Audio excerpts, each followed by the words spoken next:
Bihar PSC prelims परीक्षा 2011 सामान्य अध्ययन, जिसमें सामान्य अध्ययन के प्रश्न मतलब उसमें जीएस के मतलब कुछ आपके इतिहास भूगोल से संबंधित होंगे और कुछ आपके साइंस से संबंधित प्रश्न होंगे जो कि बीपीएससी के प्री में पूछे गए हैं। 2011 का है और यह जो क्वेश्चन है, जो श्रृंखला चल रही है प्रीवियस ईयर के पेपर को लगाने का, इसका मात्र एक उद्देश्य ये है कि आगामी शिक्षक भर्ती में क्वेश्चन को फंसाना बस। और देखिएगा, ये प्रैक्टिस पेपर लगा करके जाइएगा, ये प्रैक्टिस नहीं है, ये प्रीवियस ईयर पेपर लगा करके जाइएगा।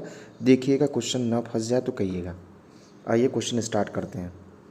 निम्नलिखित में से कौन सा एक हड़प्पा का बंदरगाह है? तो इसका आंसर होगा लोथल। लोथल हड़प्पा सभ्यता का बंदरगाह नगर था।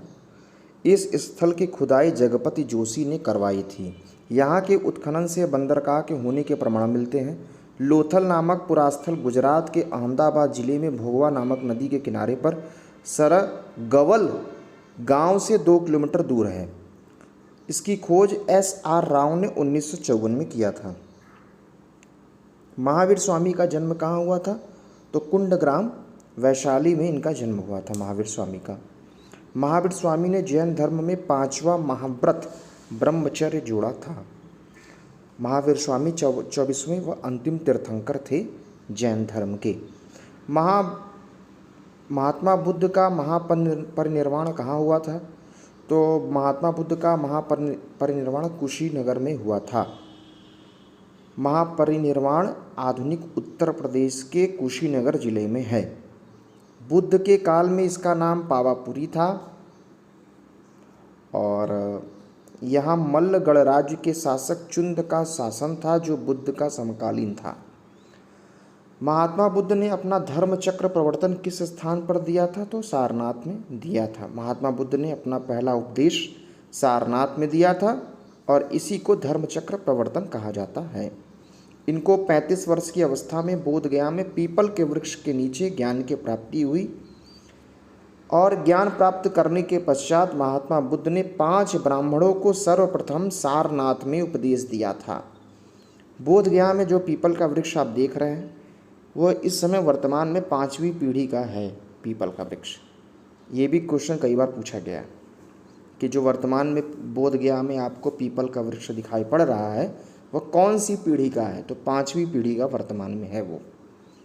तृतीय बौद्ध सभा किस स्थान पर बुलाई गई थी?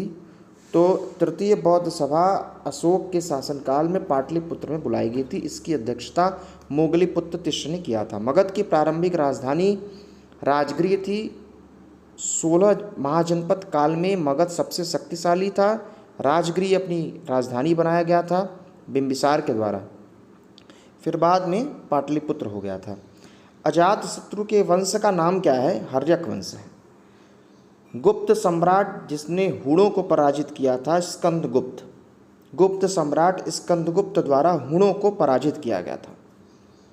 अगला है, कल्हड़ की पुस्तक का नाम है राजतरंगिणी। राजतरंगिणी पुस्तक के लेखक कल्हड़ है। कल्हड़ कश्मीर के लोहार वंश के शासक हर्ष के दरबारी कवि थे। राजतरंगिणी में भारत के प्राचीन इतिहास का व्यवस्थित उल्लेख मिलता है।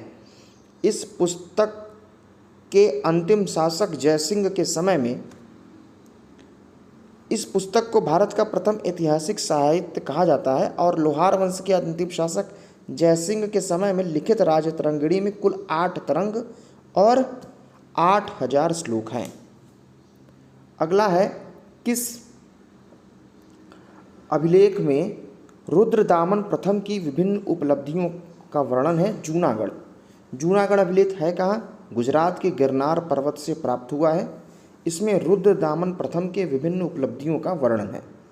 यह अभिलेख ब्राह्मी लिपि में उत्कीर्ण किया गया संस्कृत भाषा का अभिलेख है। गुलाम वंश के प्रथम शासक कुतुबुद्दीन ऐबक, इनकी मृत्यु 1250 में चौगान खेलते समय घोड़े से गिरकर हो गई थी।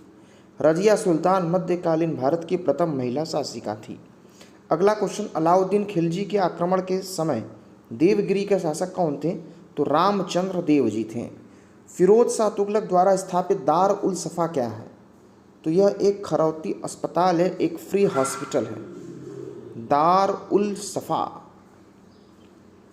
नेक्स्ट, निम्नलिखित में से किस मुस्लिम शासक ने तीर्थ यात्रा कर पिलग्रिमेज टैक्स को समाप्त कर दिया था? अकबर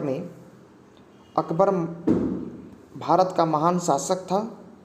इसके शासनकाल में मुगल सत्ता का आधिपत्य भारत के अधिकतर क्षेत्रों पर था। अकबर एक धार्मिक सहिष्णु शासक था।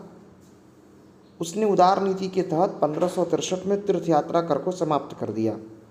अकबर ने 1562 ईस्वी में दास प्रथा, 1564 ईस्वी में जजिया कर को भी समाप्त कर दिया था। अगला है स्थायी बंदोबस्त, परमानेंट सेटलमेंट किसके साथ किया गया? तो जमींदारों के साथ किया गया। अगला है कांग्रेस ने स्वराज प्रस्ताव वर्ष 1905 में पारित किया। प्रस्ताव का उद्देश्य था स्वशासन सुनिश्चित करना। असहयोग आंदोलन, नॉन कोऑपरेशन मूवमेंट 1920 में 1 अगस्त को प्रारंभ किया गया। असहयोग आंदोलन की पुष्टि भारतीय राष्ट्रीय कांग्रेस ने दिसंबर 1920 के नागपुर अधिवेशन में की थी और 4 फरवरी 1922 को गोरखपुर जिले की चौरी चौरा घटना से दुखी होकर के गांधी जी ने 12 फरवरी 1922 को असहयोग आंदोलन को स्थगित कर दिया था। मद्रास महाजन सभा की स्थापना एम वीर राघवाचारी व आनंद चार्लू तथा जी सुब्रमण्यम द्वारा 1884 में की गई। मॉन्टेग्यू चेम्सफोर्ड की रिपोर्ट भारत सरकार अधिनियम 1919 का आधार बना था। शेर ए पंजाब के नाम से इनमें से कौन मशहूर है? लाला लाजपत राय गरम दल के नेता थे। शेर ए पंजाब उपनाम से जाने जाते थे। स्वराज मेरा जन्मसिद्ध अधिकार है, बाल गंगाधर तिलक। महाराष्ट्र में क्रांतिकारी आंदोलन उभारने का श्रेय तिलक के पत्र केसरी को जाता है। तिलक ने 1893 ईस्वी में गणपति और 1895 में शिवाजी उत्सव मनाना प्रारंभ किया। वैलेंटाइन शिरोल ने तिलक को भारतीय असंतोष का जनक कहा है। 1916 में बाल गंगाधर तिलक ने स्वराज हमारा जन्मसिद्ध अधिकार है, इसे मैं लेकर रहूँगा के नारा दिया था। नेशनल काउंसिल ऑफ एजुकेशन की स्थापना सन 15 अगस्त 1906 में राष्ट्रीय शिक्षा परिषद की स्थापना हुई थी। इस परिषद का मुख्य उद्देश्य था राष्ट्रीय नियंत्रण के तहत जनता को इस तरह की साहित्यिक, वैज्ञानिक और तकनीकी शिक्षा देना जो राष्ट्रीय जीवन धारा से जुड़ी हो। भारतीय पुनर्जागरण रीनेसेंस आंदोलन के पिता राजा राम मोहन राय हैं। भारतीय पुनर्जागरण आंदोलन के पिता राजा राम मोहन राय थे। इन्होंने भारतीय समाज के जो भी रूढ़िवादी प्रथाओं का विरोध किया था। यूरोपीय पुनर्जागरण और प्रबोधन के विचारों जैसे स्वतंत्रता, समानता, बंधुत्व, मानवाधिकारों के समर्थक थे। आत्मीय सभा 1815 और ब्रह्म समाज 1828 में स्थापना किया था राजा राम मोहन राय जी ने। गांधी और इरविन की समझौता 1931 में हुई थी। इस समझौतों के उपरांत ही कांग्रेस ने द्वितीय गोलमेज सम्मेलन 1931 में भाग लिया था और फिर उसके बाद गोलमेज सम्मेलन में कांग्रेस की तरफ से मात्र गांधी जी द्वारा प्रतिनिधित्व किया गया था। गोलमेज सम्मेलन 1932 में कौन सा हुआ था? तो यह तीसरा हुआ था। तीनों गोलमेज सम्मेलन में मात्र भीमराव अंबेडकर साहब ने पार्टिसिपेट किया था और गांधी जी ने द्वितीय गोलमेज सम्मेलन में भाग लिया था। प्रार्थना समाज के संस्थापक आत्माराम पांडुरंग 1867 में आत्माराम पांडुरंग ने बंबई में प्रार्थना समाज की स्थापना की। महागोविंद रानाडे की संबंध भी उपर्युक्त संगठन से ही था। इनका मुख्य उद्देश्य हिंदू धर्म की रूढ़िवादी प्रथाओं को समाप्त करके उसे अधिक उदार और तर्कसंगत बनाना। भारतीय राष्ट्रीय कांग्रेस के प्रथम अधिवेशन में कितने प्रतिभागियों ने या प्रतिनिधियों ने भाग लिया था? तो 72 प्रतिनिधियों ने भाग लिया था। भारतीय राष्ट्रीय कांग्रेस की स्थापना दिसंबर 1885 में ग्वालियर टैंक के गोकुलदास तेजपाल संस्कृत कॉलेज में हुई थी। इसके प्रथम अध्यक्षता WC बनर्जी ने किया था और इनके महासचिव A.O. ह्यूम थे। स्वतंत्र भारत के पहले भारतीय गवर्नर जनरल थे राजगोपालाचारी। 15 अगस्त 1947 को जब भारत स्वतंत्र हुआ तो स्वतंत्र भारत के प्रथम गवर्नर जनरल लॉर्ड माउंटबेटन थे, जबकि स्वतंत्र भारत के प्रथम और अंतिम भारतीय गवर्नर जनरल चक्रवर्ती श्री राजगोपालाचारी थे। अभिनव भारत से कौन संबंधित है? वीडी सावरकर जी। 1904 ईस्वी में अभिनव भारत नामक संस्था स्थापित किया था विनायक दामोदर सावरकर जी। अभिनव भारत संगठन के सदस्य P.N. वापट बम बनाने की कला सीखने के लिए पेरिस गए थे।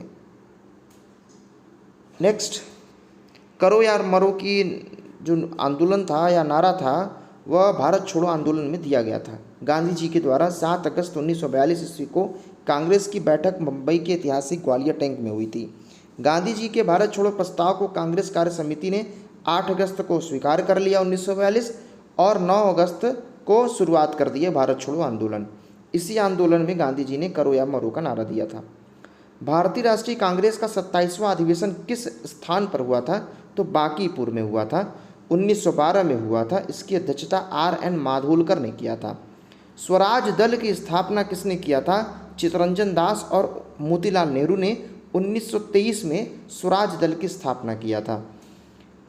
जब गांधी जी द्वारा असहयोग आंदोलन असमय वापस ले लिया गया तो कुछ युवाओं द्वारा आंदोलन में ब्रिटिश सरकार की नीतियों का विरोध करने, आंदोलन जारी करने के लिए स्वराज दल की स्थापना किया था। थियोसॉफिकल सोसाइटी की स्थापना मैडम H.P. ब्लावेस्की ने किया था और इसका अंतर्राष्ट्रीय मुख्यालय अडयार मद्रास में है। 1875 में मैडम H.P. ब्लावेस्की ने थियोसॉफिकल सोसाइटी की स्थापना किया था। निम्नलिखित में से कौन सी पुस्तक तिलक ने लिखी थी? तो गीता रहस्य जो है वह बाल गंगाधर तिलक ने लिखा था। अमृतसर एवं शिमला लगभग एक ही अक्षांश पर स्थित है, परंतु इनकी जलवायु में विभिन्नता का कारण है उनकी ऊंचाइयों में विभिन्नता।